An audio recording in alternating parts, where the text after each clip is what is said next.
Good morning friends, welcome to MKH video series. I am Shivani. Today we are going to start the remaining part of the chapter, that is chemical reaction and catalyst. Last video में हमने discuss कर लिया था कि इससे पहले का जो पार्ट था हमने डिस्कस कर लिया था. अब हम डिस्कस करेंगे न्यूट्रलाइजेशन रिएक्शन क्या होती है. न्यूट्रलाइजेशन रिएक्शन बेसिकली हमने जो 5th चैप्टर पढ़ा था उसमें भी देख लिया था कि जब कोई एसिड और बेस कंबाइन होते हैं तो वो एक सोल्ट का फॉर्मेशन करते हैं प्लस वाटर फॉर्म करते हैं. इस रिएक्शन को हम क्या बोलते हैं? न्यूट्रलाइजेशन रिएक्शन बोलते हैं.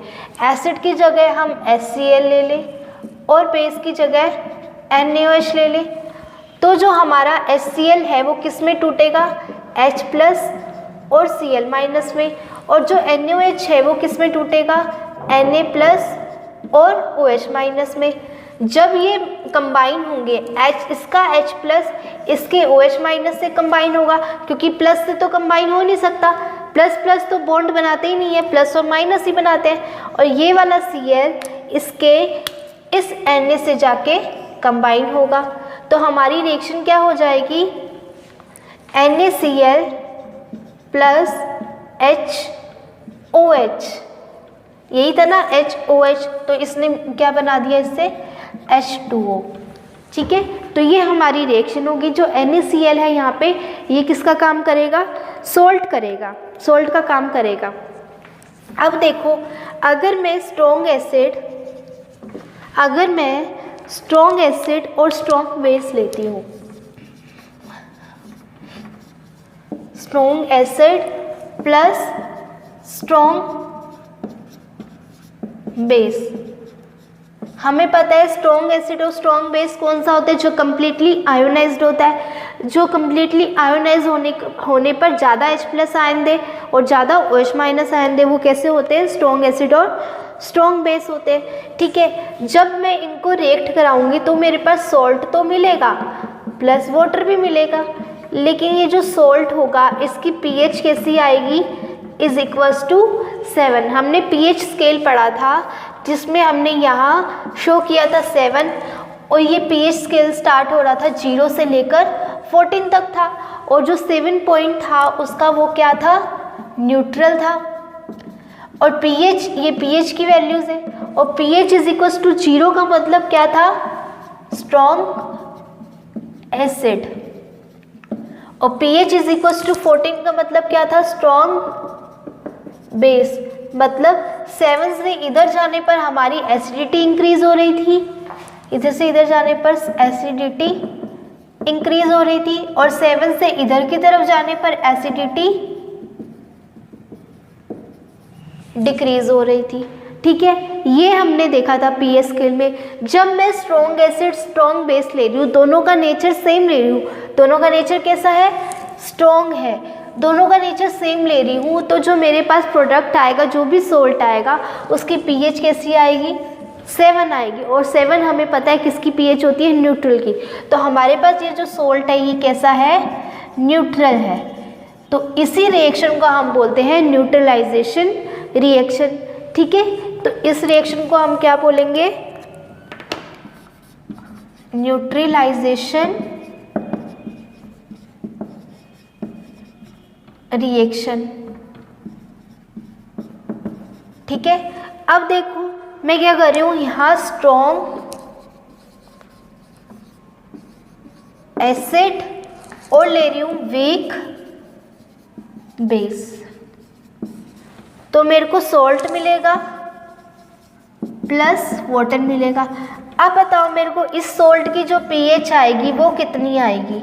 जब मैंने स्ट्रॉन्ग एसिड ले लिया और बेस वीक ले लिया, किसी भी मैंने बीकर लिया, उसके अंदर मैंने एसिड तो सबसे ज़्यादा डाल दिया और बेस थोड़ा सा डाल दिया, तो मेरी pH आएगी वो कैसी आएगी? जो मेरा सोल्ट आएगा वो एसिडिक आएगा, क्योंकि मैंने यहाँ एसिड ज़्यादा लिया है, रिएक्टेंट में मैंने एसिड ज़्यादा लिया है, तो प्रोडक्ट में भी मुझे एसिड ज़्यादा मिलेगा. जब एसिड ज़्यादा मिलेगा तो मेरी pH 7 से क्या आएगी? कम आएगी. ठीक है, तो मेरी pH क्या हो जाएगी? Less than 7. इसका मतलब इस सॉल्ट का जो नेचर है वो कैसा होगा? एसिडिक होगा. बात समझ में आई? अब अगर मैं इसकी जगह स्ट्रॉन्ग एसिड की जगह वीक एसिड ले लूँ, वीक एसिड उधर करते हैं, स्ट्रॉन्ग एसिड की जगह मैं वीक एसिड ले लूँ और वीक बेस की जगह स्ट्रॉन्ग बेस ले ली, तो हमें जो रिएक्शन मिलेगी सॉल्ट मिलेगा प्लस वाटर मिलेगा। ठीक है, अब ये जो सॉल्ट है इसकी नेचर कैसी होगी? अब देखो मैंने एक बीकर लिया, उसमें मैंने थोड़ा सा क्या डाल दिया, एसिड डाल दिया और बहुत ज़्यादा बेस डाल दिया। ये इतना सारा बेस है, ये रेड कलर वाला एसिड है। तो जो मेरे को प्रोडक्ट में मिलेगा, जो सॉल्ट मिलेगा, उसकी नेचर कैसी आएगी? उसकी नेचर बेसिक आएगी। और बेसिक हमें पता है बेसिसिटी कहाँ इंक्रीज होती है? जब pH 7 से ज़्यादा होता है। तो बेसिकली इस सॉल्ट का नेचर कैसा आएगा? बेसिक आएगा, जिसकी pH क्या आएगी? 7 से ज़्यादा। ये बात समझ में आ गई? ठीक है, अब देखिए हमने क्या देखा कि कोई भी एसिड और बेस है वो मिलकर क्या बना रहे हैं? सॉल्ट और वाटर। और कोई स्ट्रॉन्ग एसिड और स्ट्रॉन्ग बेस मिलकर क्या बना रहे हैं? सॉल्ट बना रहे हैं। और स्ट्रॉन्ग एसिड और वीक बेस मिलकर सॉल्ट तो बना रहे हैं, लेकिन उनकी जो pH है वो कैसी है? Less than 7। और जब वीक एसिड और स्ट्रॉन्ग बेस मिलकर बना रहे हैं तो उनकी जो pH है, जो हमें सॉल्ट मिला, उसकी pH ग्रेटर देन 7 है। हमने ये चीज़ देखी। और इसकी जो pH है वो क्या है? इक्वल्स टू 7 है। हमने क्या देखा? जब हम एक mole of H plus ion और 1 मोल ऑफ OH माइनस आयन ले रहे हैं तो हमें सॉल्ट मिल रहा है और वाटर मिल रहा है। मतलब कि सेम अमाउंट में लेने पर हमें सॉल्ट मिल रहा है, जो कि क्या है? एक न्यूट्रलाइजेशन रिएक्शन है।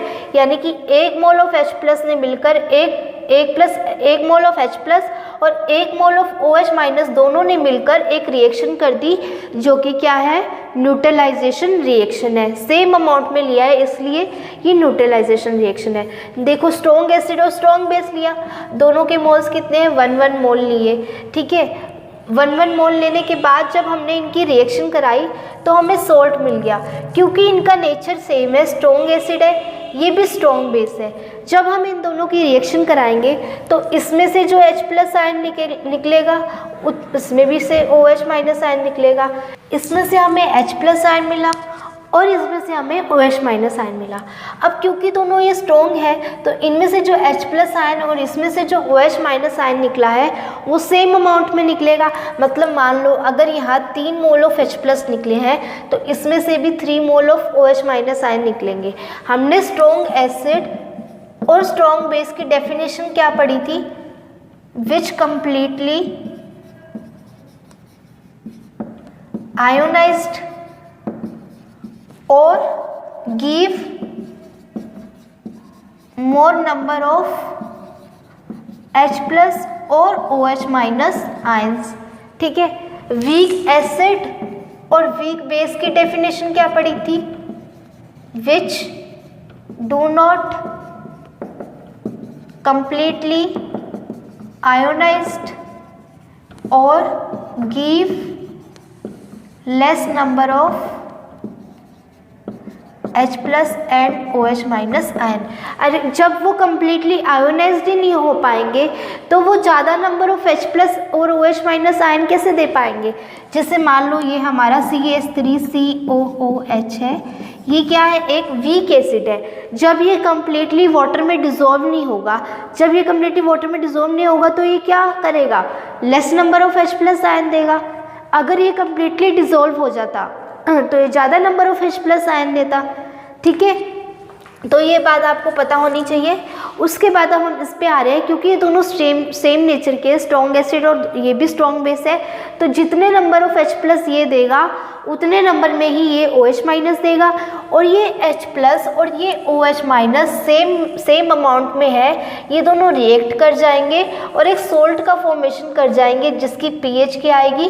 7 आएगी। 7 आने की वजह से ये क्या हो जाएंगे? न्यूट्रलाइज हो जाएंगे। या हम ऐसे भी बोल सकते हैं, जो इसमें से H प्लस आयन निकलेगा या इसमें से OH माइनस आयन निकलेगा, ये दोनों कंबाइन होंगे। कंबाइन होने के बाद ये एक न्यूट्रलाइजेशन रिएक्शन देंगे।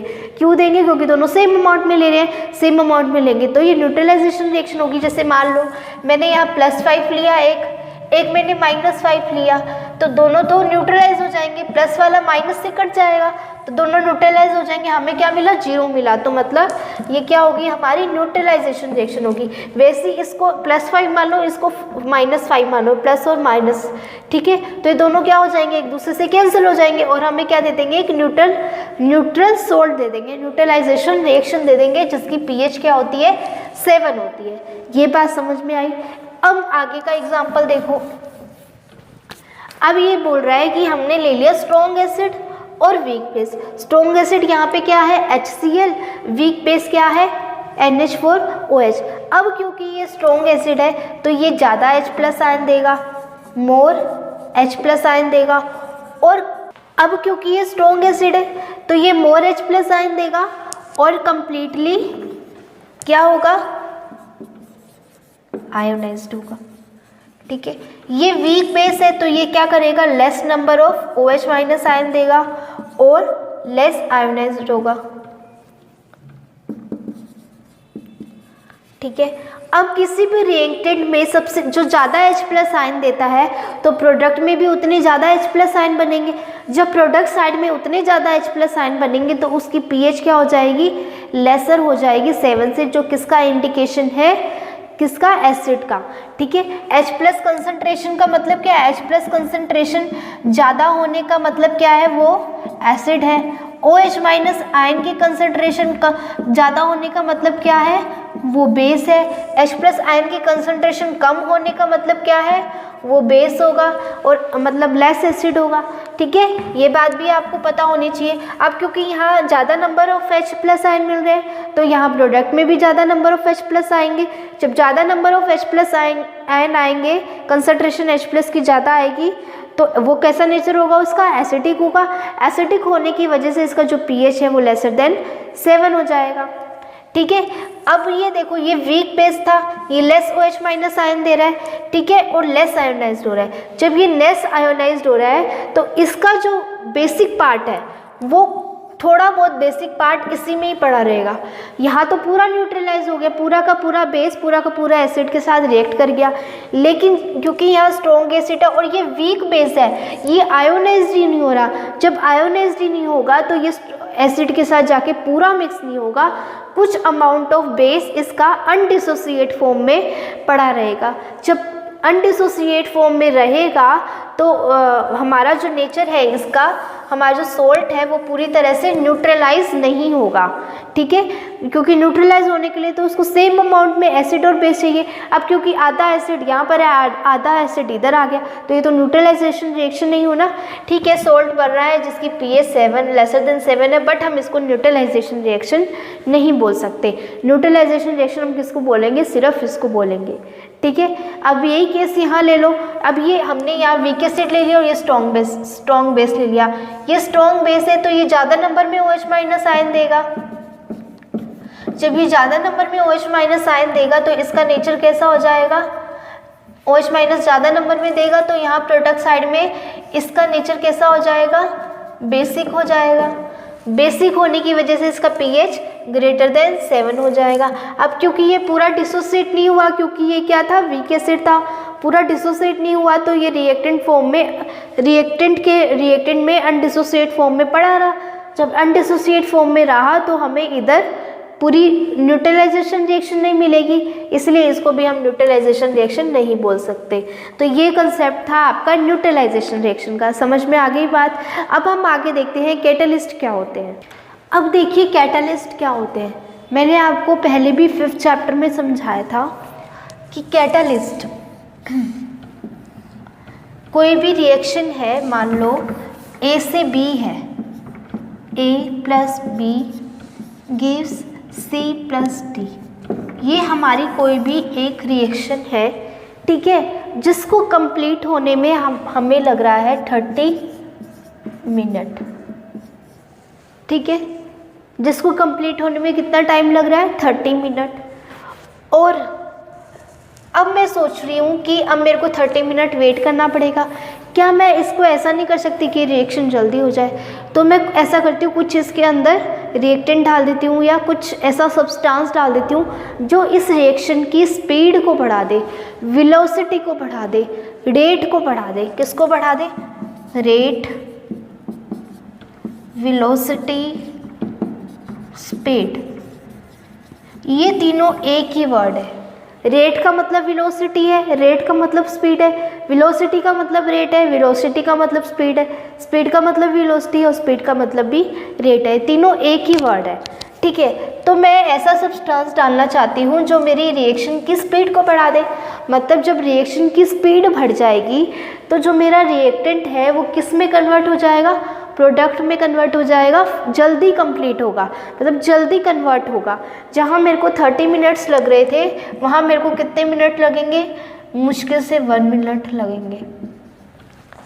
तो मैंने एक सब्सटेंस डाल दिया X, तो मैंने देखा कि जो मेरी रिएक्शन 30 मिनट में हो रही थी अब वो मेरी रिएक्शन कितने मिनट में हो रही है? 1 मिनट में हो रही है। अब देखो, अगर आपको कोई काम करने में 30 मिनट लग रहा है और कोई और आ जाए वो आपकी हेल्प कर दे, तो उसी काम को करने में आपको कितना मिनट लग रहा है? 1 मिनट लग रहा है। तो आप क्या पसंद करोगे? उसकी हेल्प लेना पसंद करोगे, क्योंकि आपको कम टाइम लग रहा है ना, टाइम कंज्यूम कम हो रहा है, इसमें टाइम कंज्यूम ज़्यादा हो रहा था। तो ये जो X है, ये X किसका काम करता है? रिएक्शन की स्पीड को बढ़ाता है, मतलब उसकी रेट को बढ़ाता है। जब वो रेट को बढ़ा देगा तो हमारी जो रिएक्शन है वो जल्दी कंप्लीट होगी। तो ये जो X है इसको हम क्या बोल रहे हैं? कैटलिस्ट। क्या बोल रहे हैं इसको? कैटलिस्ट। तो कैटलिस्ट का काम क्या हो गया? कैटलिस्ट का काम हो गया जो रिएक्शन की स्पीड को बढ़ाए, रिएक्शन की रेट को बढ़ाए, रिएक्शन की वेलोसिटी को बढ़ाए। ये किसका काम है? कैटलिस्ट का, ठीक है। अब हम देखते हैं कैटलिस्ट, इसकी डेफिनेशन देखो। The substance which change the velocity of chemical reaction. ये कोई केमिकल रिएक्शन थी, उसने क्या कर दी? इसकी स्पीड चेंज कर दी। कोई रिएक्शन पहले 30 मिनट में हो रही थी, अब वो कितने मिनट में हो रही है? 1 मिनट में हो रही है। तो बेसिकली उस रिएक्शन की क्या चेंज हो गई? स्पीड चेंज हो गई। But themselves remain unchanged. पर वो ये जो रिएक्टेंट है, रिएक्टेंट तो प्रोडक्ट में कन्वर्ट हो रहा है, बट ये खुद जो है खुद किसी में कन्वर्ट नहीं हो रहा, खुद किसी के साथ रिएक्ट नहीं कर रहा। मेन बात इसकी ये है, खुद किसी के साथ रिएक्ट नहीं कर रहा, ठीक है। जो सिर्फ रिएक्टेंट है उन्हीं को प्रोडक्ट में चेंज कर रहा है, खुद अनचेंज्ड है। तो इसको हम क्या बोलेंगे? कैटालिस्ट बोलेंगे। Are called catalyst and this phenomena is called catalysis. और इस फिनोमिना को हम क्या बोलेंगे? कैटालाइसिस, ठीक है। ऐसा नहीं है कि कोई भी सब्सटेंस लिया उसको जाके ऐड कर दो, उस सब्सटेंस को चेक करना पड़ेगा क्या ये रिएक्शन की स्पीड को बढ़ा रहा है, क्या ये खुद अनचेंज रह रहा है। अगर ये खुद अनचेंज है और रिएक्शन की स्पीड को भी बढ़ा रहा है तो ये किसका काम करेगा? कैटालिस्ट का करेगा। अगर ये रिएक्शन की स्पीड को बढ़ा रहा है और खुद भी चेंज हो रहा है, जैसे जैसे रिएक्टेंट प्रोडक्ट में कन्वर्ट हो रहा है वैसे वैसे ये खुद भी चेंज हो रहा है, तो वो कैटालिस्ट नहीं है। कैटालिस्ट कौन है? जो खुद भी क्या रहे? अनचेंज रहे और रिएक्शन की स्पीड को बढ़ा दे, वो क्या होते हैं? कैटालिस्ट होते हैं। जैसे एग्जाम्पल देखो, मैंने यहाँ लिखा हुआ है KClO3 गिव्स KCl + O2। अब यहाँ ये जो MnO2 लिखा हुआ है ये किसका काम कर रहा है? कैटलिस्ट का काम कर रहा है, क्योंकि ये रिएक्शन की स्पीड को बढ़ा रहा है, ठीक है। फिर नेक्स्ट देखो, वेजिटेबल ऑयल प्लस हाइड्रोजन निकल की प्रेजेंस में वेजिटेबल घी दे रहा है। वेजिटेबल ऑयल से वेजिटेबल घी मिल रहा है हमें, किसकी प्रेजेंस में? निकल की प्रेजेंस में। अब ये निकल क्या काम कर रहा है? कैटलिस्ट का काम कर रहा है, ठीक है। कैटलिस्ट को हमेशा एरो के ऊपर लिखते हैं और जो भी ऊपर लिखा रहता है एरो के वो क्या होता है? कैटलिस्ट होता है, ठीक है। तो यह निकल हमारा किसका काम कर रहा है? कैटलिस्ट का काम कर रहा है, क्योंकि ये रिएक्शन की स्पीड को बढ़ा रहा है। अब ये जो कैटलिस्ट है इसको भी फर्दर डिवाइड किया गया है, किस डिफरेंट बेसिस पर डिवाइड किया गया है। So on the basis of friction ये 3 टाइप्स के होते हैं, positive catalyst and negative and auto catalyst. अब धीरे धीरे करके हम इनके टाइप्स को पढ़ते हैं, ठीक है। होमोजीनियस कैटलिस्ट में क्या होता है? जो रिएक्टेंट और प्रोडक्ट और जो कैटलिस्ट है तीनों एक ही स्टेट में प्रेजेंट रहते हैं, वो कौन सा हो जाएगा? Homogeneous catalyst. और हेट्रोजीनियस कैटलिस्ट में क्या होते हैं? जिसमें किसी रिएक्टेंट या प्रोडक्ट या कैटेलिस्ट में कोई भी एक किसी डिफरेंट स्टेट में आ जाए तो उसको हम हेट्रोजीनियस कैटलिस्ट कहते हैं। अभी देखेंगे हम इसको, मैं सिर्फ एक बार डेफिनेशंस बता रही हूँ। पॉजिटिव कैटलिस्ट क्या होते हैं? जो रिएक्शन की रेट को बढ़ा दे, वो पॉजिटिव कैटलिस्ट होते हैं। नेगेटिव कैटलिस्ट क्या होते हैं? जो रिएक्शन की रेट को कम कर दे, वो नेगेटिव कैटलिस्ट होते हैं। ऑटो कैटलिस्ट क्या होते हैं? उसमें हम बेसिकली कोई कैटलिस्ट ऐड नहीं करते, लेकिन जो हमारा जो प्रोडक्ट बनता है, जब वो कुछ अमाउंट में प्रोडक्ट बन जाएगा, थोड़ा सा भी प्रोडक्ट अगर बन गया तो वो किसका काम करेगा? कैटलिस्ट का काम करेगा। तो ऐसी रिएक्शन में जो प्रोडक्ट है वही हमारा किसका काम करता है? कैटलिस्ट का, इसलिए हम इसको बोलते हैं ऑटो कैटलिस्ट। अब हम देखते हैं इसको। तो देखिए, होमोजीनियस कैटलिस्ट क्या थे? जो catalyst, reactant and product same physical state में होंगे उसको हम क्या बोलेंगे? Homogeneous catalyst. जैसे कि CH3 COO CH3, ठीक है, ये किस में है? एक्वस सॉल्यूशन में है। वाटर है, ये कौन से स्टेट में है? ये भी एक्वस स्टेट में है। जो हमने कैटलिस्ट लिया, कैटलिस्ट क्या है यहाँ पे? HCl, वो भी किस स्टेट में है? एक्वस में है। और ये एसिटिक एसिड है, ये भी किस स्टेट में है? एक्वस स्टेट में है। और ये मिथेनॉल है, ये भी किस स्टेट में है? एक्वस स्टेट में है। यानी कि देखो, सभी की जो स्टेट है वो एक्वस है। एक्वस एक्वस एक्वस एक्वस, यानी कि किसका एग्जाम्पल हो गया? होमोजीनियस कैटलिस्ट का एग्जाम्पल हो गया। और ऐसे रिएक्शन को हम क्या बोलते हैं? होमोजीनियस कैटालाइसिस रिएक्शन, ठीक है। नेक्स्ट एग्जाम्पल में देखो, सभी गैसेस है, गैस गैस और गैस, और ये भी गैस। तो ये भी किसका एग्जाम्पल है? होमोजीनियस कैटलिस्ट का। अब देखो, हेट्रोजीनियस कैटलिस्ट क्या होते हैं? जिनकी फिजिकल स्टेट डिफरेंट होगी, वो कैसे होंगे? Heterogeneous catalyst. जैसे कि यहाँ नाइट्रोजन लिया है, हाइड्रोजन लिया है, दोनों की स्टेट कैसी है? गैसियस है। लेकिन जो हमने कैटलिस्ट लिया है, Fe जो है वो किसका काम कर रहा है? कैटलिस्ट का। तो ये किस स्टेट में है? सिर्फ सॉलिड स्टेट में है। तो इसकी स्टेट डिफरेंट होगी, एज अ रिएक्टेंट के और प्रोडक्ट के भी डिफरेंट है। तो ये कैसा रिएक्शन होगी? Heterogeneous catalysis. और इस कैटलिस्ट को हम क्या बोलेंगे? हेट्रोजीनियस कैटलिस्ट, ठीक है। अब हम आगे देखते हैं पॉजिटिव कैटलिस्ट और negative catalyst and auto catalyst. On the basis of action catalyst 4 type के थे। मैंने आपको 3 टाइप बोला था, बट ये 4 टाइप के होते हैं: positive, negative, auto catalyst and bio catalyst. तो सबसे पहले हम पॉजिटिव कैटलिस्ट देखते हैं। ऐसे कैटलिस्ट जो रिएक्शन की रेट को बढ़ाते हैं उसको हम क्या बोलते हैं? Positive catalyst. एग्जाम्पल क्या है? SO2 plus O2 NOSO3। जब ये NO है, ये यहाँ पे क्या है? कैटलिस्ट है, और ये क्या करेगा? इस रिएक्शन की रेट को बढ़ा देगा। तो ये किसका काम करेगा? पॉजिटिव कैटलिस्ट का। बस आपको इसकी डेफिनेशन पता होनी चाहिए और एक एक एग्जांपल आपको याद करने हैं, ठीक है। नेगेटिव कैटलिस्ट क्या होता है? जो रिएक्शन की रेट को डिक्रीज कर देता है, यानी कि कम कर देता है। रिएक्शन की रेट को डिक्रीज करने का मतलब स्पीड को स्लो कर देता है, रिएक्शन की स्पीड को कम कर देता है। तो जैसे कि ये क्लोरोफॉर्म है हमारा CHCl3, ये क्लोरोफॉर्म का फॉर्मूला होता है। जब आप इसको ऐसे ही खुला छोड़ देते हो तो ये एयर के साथ रिएक्ट करके, एयर यानी कि ऑक्सीजन के साथ रिएक्ट करके फॉस्जीन गैस देता है। ये क्या है? हमारी गैस है। गैस को इस एरो से शो करते हैं, और ये जो फॉस्जीन गैस होती है बहुत पॉइजनस होती है, ठीक है। तो इससे बचाने के लिए, और ये जो रिएक्शन होती है ना बहुत फास्ट होती है, इस रिएक्शन को स्लो करने के लिए, मतलब जैसे ही आपने क्लोरोफॉर्म खुला छोड़ा वैसे ही हैंड टू हैंड वो क्या करेगा? रिएक्ट कर जाएगा, और कौन सी गैस लिबरेट कर देगा? Phosgene gas. तो इस रिएक्शन को स्लो करने के लिए हम क्या मिलाते हैं? कैटलिस्ट मिलाते हैं। ऐसा कैटलिस्ट मिलाते हैं जो रिएक्शन की रेट को क्या कर देता है? कम कर देता है। तो वो कैटलिस्ट कौन सा है? इथेनॉल। कौन सा है? इथेनॉल, ठीक है। ये किसका काम कर रहा है? कैटलिस्ट का काम कर रहा है। फिर है ऑटो कैटलिस्ट। क्या होते हैं? ऑटो कैटलिस्ट ऐसे होते हैं जो मतलब इसमें कोई भी कैटलिस्ट ऐड करने की ज़रूरत नहीं पड़ती। जो प्रोडक्ट है हमारा वही क्या होता है? हमारा कैटलिस्ट होता है। जैसे कि देखो, ये क्या है? Ethyl acetate. ये इथाइल लगा हुआ है, और CH3CO को एसीटेट बोलते हैं, एसीटेट ग्रुप बोलते हैं, इथाइल एसीटेट वाटर के साथ रिएक्ट करेगा तो एसिटिक एसिड देगा और इथेनॉल देगा। अब जब ये रिएक्शन स्टार्ट हुई, तो थोड़ा बहुत तो प्रोडक्ट बनेगा ही।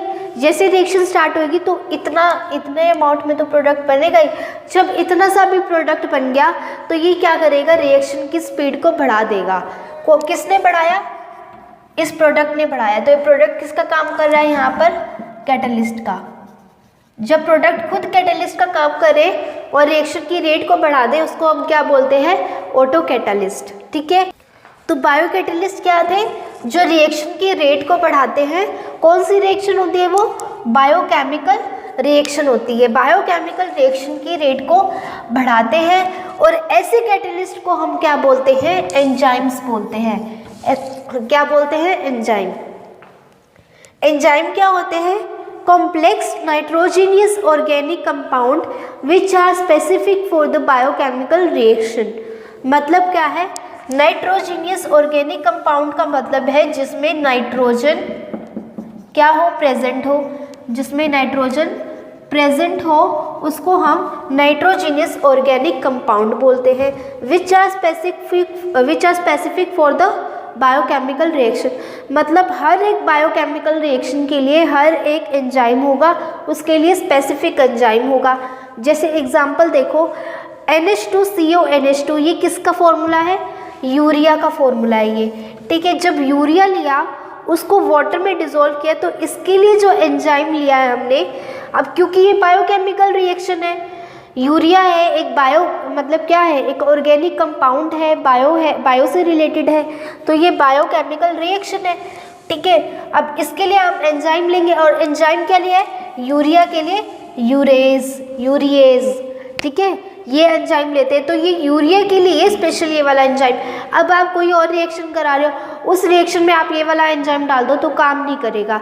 इसी का मतलब है हर एक बायोकेमिकल रिएक्शन के लिए एक स्पेसिफिक एंजाइम होता है। ठीक है, तो हमें क्या मिल जाएगा, अमोनिया और कार्बन डाइऑक्साइड।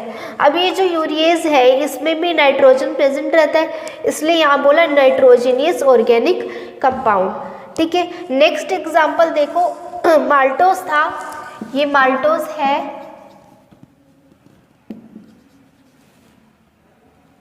ठीक है, माल्टोज है जो कि क्या दे रहा है हमें, ग्लूकोज प्लस ग्लूकोज दे रहा है। और किसकी प्रेजेंस में दे रहा है, क्योंकि ये क्या है, बायोकेमिकल रिएक्शन है, केमिकल रिएक्शन है, इसलिए एंजाइम की प्रेजेंस में होगा। अब एंजाइम कौन सा लेंगे, माल्टोज है तो माल्टोज से माल्टेज, एज लग गया आगे बस, तो इसके लिए ये स्पेसिफिक एंजाइम है। ये हमारा था बायोकैटलिस्ट। अब हम आगे देखते हैं कि जो हमारे कैटलिस्ट है, कुछ ऐसे सब्सटेंस होते हैं जो कि हम अगर रिएक्शन में ऐड कर दें तो वो क्या करेंगे, उस कैटलिस्ट की एक्टिविटी को अफेक्ट करेंगे। अब वो कौन से सब्सटेंस है, हम उन सब्सटेंस के बारे में पढ़ते हैं।